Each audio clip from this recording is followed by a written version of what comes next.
प्रश्न 9। एक बालक के संज्ञानात्मक विकास से आप क्या समझते हैं? इसे प्रभावित करने वाले कारकों को बताते हुए इसकी उपयोगिता को स्पष्ट करें। रूपरेखा, सिनॉप्सिस। प्रस्तावना।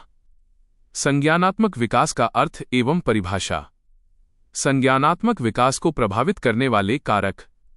संज्ञानात्मक विकास की शैक्षिक उपयोगिता। निष्कर्ष। प्रस्तावना, इंट्रोडक्शन।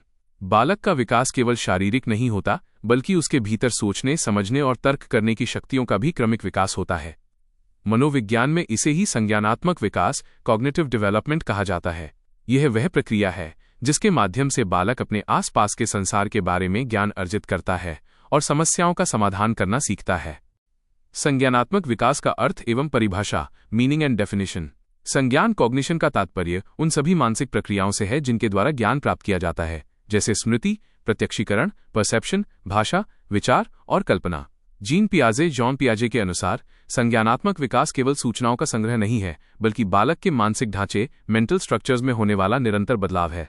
विवेचना। इसका अर्थ है कि जैसे जैसे बालक की आयु बढ़ती है, उसकी बौद्धिक क्षमताएं अधिक जटिल और परिष्कृत होती जाती हैं। उदाहरण, एक छोटा बच्चा चांद को खिलौना समझता है, लेकिन संज्ञानात्मक विकास होने पर वो समझने लगता है कि वह एक खगोलीय पिंड है। संज्ञानात्मक विकास को प्रभावित करने वाले कारक, फैक्टर्स अफेक्टिंग कॉग्निटिव डेवलपमेंट। बालक की मानसिक शक्तियों के विकास को निम्नलिखित कारक प्रभावित करते हैं। 1.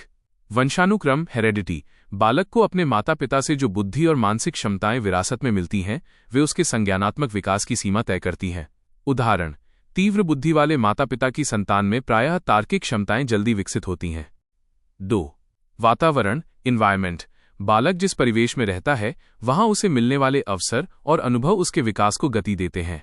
उदाहरण, एक बालक जिसे बचपन से ही ज्ञानवर्धक खिलौने, पुस्तकें और चर्चा का माहौल मिलता है, उसका संज्ञानात्मक विकास एकाकी माहौल में रहने वाले बालक से बेहतर होता है। 3. स्वास्थ्य, हेल्थ। शारीरिक स्वास्थ्य का मानसिक विकास से गहरा संबंध है। लंबे समय तक बीमार रहने वाला बालक मानसिक क्रियाओं में पिछड़ सकता है, क्योंकि उसका मस्तिष्क सक्रिय रूप से सूचनाओं को ग्रहण नहीं कर पाता। 4. परिपक्वता, मैचुरेशन। जैसे जैसे बालक के स्नायु तंत्र, नर्वस सिस्टम और मस्तिष्क के अंगों में परिपक्वता आती है, उसकी सोचने की क्षमता बढ़ती है।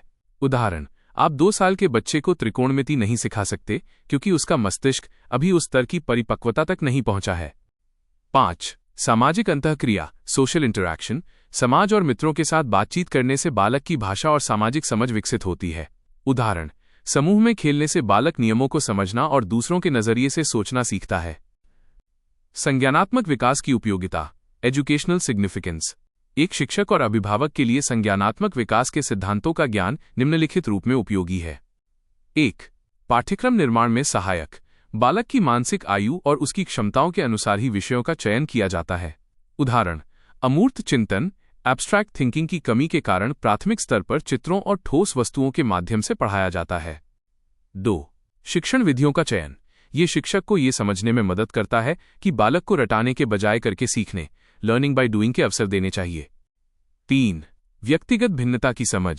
शिक्षक जान पाता है कि हर बालक के सीखने का स्तर अलग है, इसलिए वो कमजोर बालकों के लिए उपचारात्मक शिक्षण, रिमीडियल टीचिंग अपना सकता है। 4. समस्या समाधान कौशल का विकास। बालक को स्वयं तर्क करने और निष्कर्ष निकालने के लिए प्रेरित करने में ये विकास प्रक्रिया आधार प्रदान करती है। निष्कर्ष, कंक्लूजन। निष्कर्षतः संज्ञानात्मक विकास बालक के संपूर्ण व्यक्तित्व का केंद्र है। यह उसे केवल सूचनाओं का भंडार नहीं बनाता, बल्कि उसे एक चिंतनशील और समस्या समाधानकर्ता प्राणी के रूप में विकसित करता है। एक शिक्षक के लिए बालक के मानसिक विकास के स्तर को समझना इसलिए आवश्यक है, ताकि वो शिक्षा को बालक के लिए बोझ बनाने के बजाय एक सार्थक अनुभव बना सके।